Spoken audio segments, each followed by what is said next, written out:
Mr. Vice Chairman, sir, I am greatly indebted to my party leaders for having given me this opportunity to participate in the discussion on the working of the Ministry of Tourism. Sir, the House is very well aware that the world tourism has been devastated, has been mentioned by many of our friends. Sir, but I am happy, sir, that we are bouncing back. While very many countries are still registering negative growth in GDP, we have been able to turn the table and register positive GDP growth. I am doubly sure and quite confident that our tourism sector too will bounce back and register an impressive growth both in domestic and international at the end of this financial year. Sir, tourism is one sector which really impacts the economy since it is one of the growth engines of the country. So let me share with this House some of the figures which show how this government, under the able leadership of Honorable Prime Minister Shri Narendra Modi ji, has achieved new heights in tourism. Sir, we were 65th in the World Tourism Index ranking in 2013. But in a matter of 6 years, we claimed 31 ranks and now we are at 34th position. So domestic tourist visits have increased from 220 million in 2000 to around 2.3 billion in 2019. The foreign tourist arrivals in 2019 registered almost 3.14 crore visits when compared to 2.88 crores in 2018. So nothing has changed. We have the same government machinery, we have the same agencies, we have the same tourist spots, we have the same officials. But how come this transformation take place? How could we climb up the ladder? It's because of the will that this government has, it's the resolve that the Honorable Prime Minister has, it is leadership and qualities that brought up this distinction. Sir, I feel even if we achieve 10% more foreign tourist growth out of the 236 crore domestic visits, the contribution of tourism sector to GDP would certainly go up by 20%. And we could have 35 trillion market by 2029. So there is no denying of the fact that there is slight reduction in the budget for the coming fiscal for tourism. But one should understand the increase to important crucial schemes and programs. The allocation for promotion and publicity has gone up from 590 crores in 2021 to 688 crores in 21-22. And out of this, 520 crores has been earmarked for overseas promotion, sir, to attract the foreign tourists, and 145 crores has been kept for domestic tourism. Sir, out of the proposed budget allocation of 2026 crores, 950 crores is used for creation of tourism infrastructure and 670 crores as tourism promotional activity. This will certainly increase both domestic and international travel and bring in more economic activity. So in addition to this exclusive expenditure by the Ministry of Tourism, we are aware of the thrust given for infrastructure in the budget 21-22. Even though there is no specific mention about allocation for tourism sector under the infrastructure schemes, the Finance Minister has given 1.18 lakh crores for roads and highways, 1.10 lakh crores for railways, 18,000 crores to augment public transport. Sir, I am of the opinion that this vast investment on infrastructure will upgrade and create more facilities wherever there are no facilities and will certainly help for better connectivity to tourist sites and places. Sir, we celebrate the National Tourism Day on 25th January every year. And the theme of this year's National Tourism Day is Dekho Apna Desh. And pushing this theme, Honorable Prime Minister Shri Narendra Modi ji, while addressing the nation from the ramparts of Red Fort on 23rd Independence Day last year said, and I quote, sir, I know people travel abroad for holidays, but can we think of visiting at least 15 tourist destinations across India before 2022 when we mark 75 years of freedom, unquote, sir.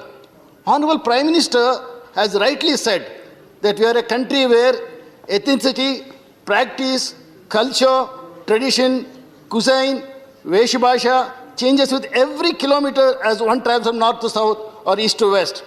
It is not just this, sir. With high mountains, deep seas, and more than 7,600 kilometers of coastline, we are a country with a distinct geography. So the idea behind Honorable Prime Minister's observation and appeal to the people of this country is to improve the domestic tourism sector, and once domestic tourism increases, international football too will automatically increase. Sir, as I said, India is unique and incredible country. It is unique because in one part you find chilly weather, and in another part you have scorching heat. In one part you find incessant rains, in another part you have autumn.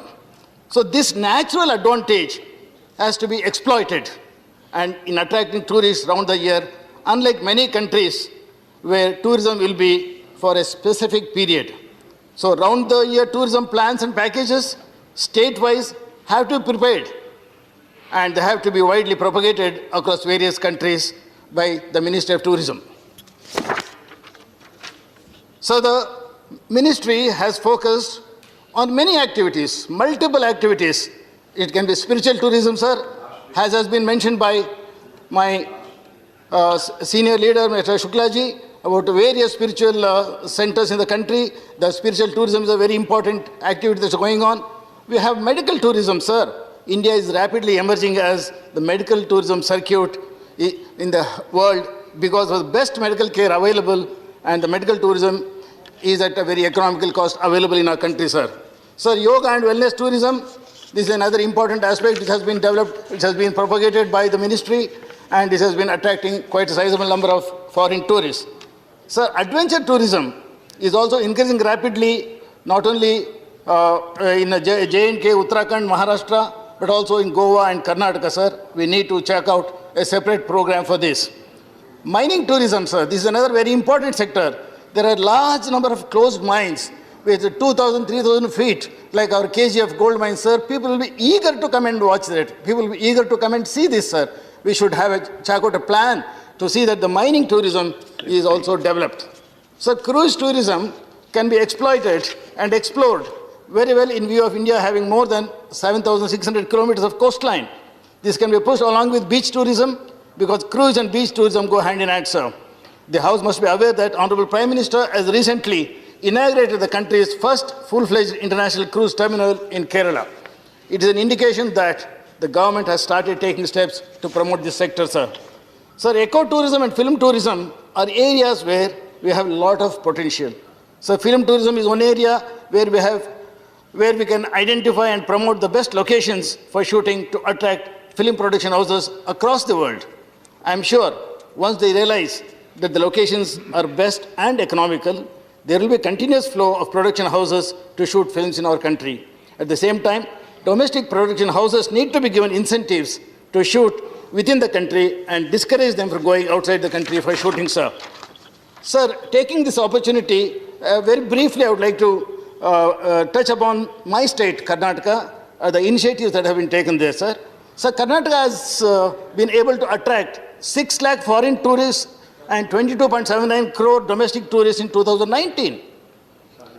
Karnataka is promoting tourism with the tagline, one state, many worlds. And sir, tourism contributes 14.8% of state's GDP and generating lakhs of direct and indirect employment. Despite the best efforts and good practices by government of Karnataka over the period of time, I request the Minister of Tourism to help Karnataka in promoting coastal tourism in the state in a big extent. It has 320 kilometers long natural coastline covering Uttar Kannada, Udupi and Dakshin Kannada districts, sir, and has some of the best beaches in the country, and the state has immense potential for development of coastal tourism. So Karnataka is the only state in India with 2 blue flag beaches, Kasaragod and Padubidri Beach. I request the Honorable Minister for Tourism to consider introducing the services of seaplanes in this long natural coastline, which would definitely attract large tourist population.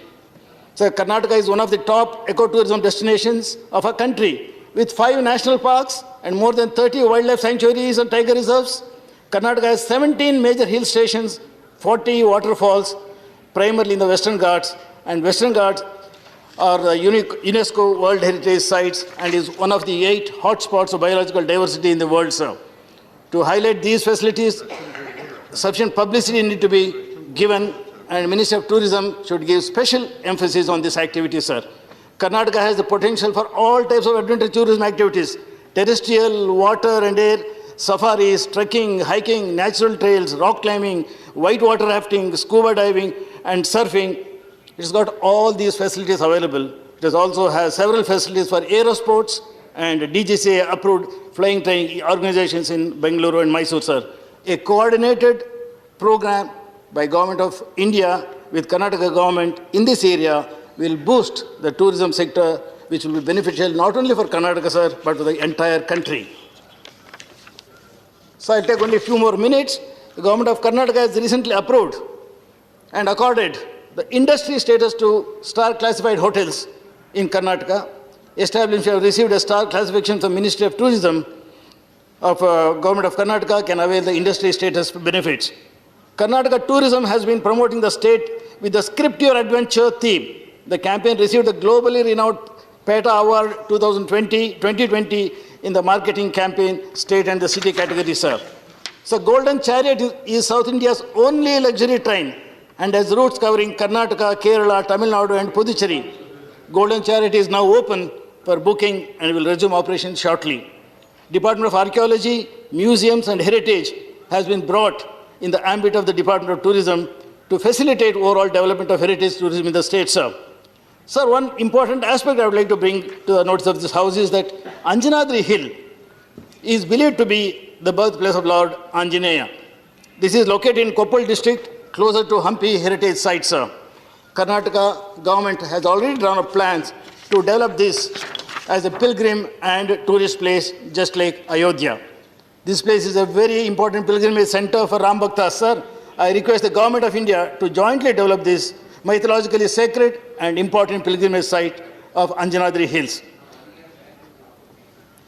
So some of the challenges which the Ministry of Tourism is facing and will have to be handled is the lack of infrastructure, lack of hotels, connectivity, transportation, maintenance of sites, facilities as tourist destinations, which needs greater attention, sir.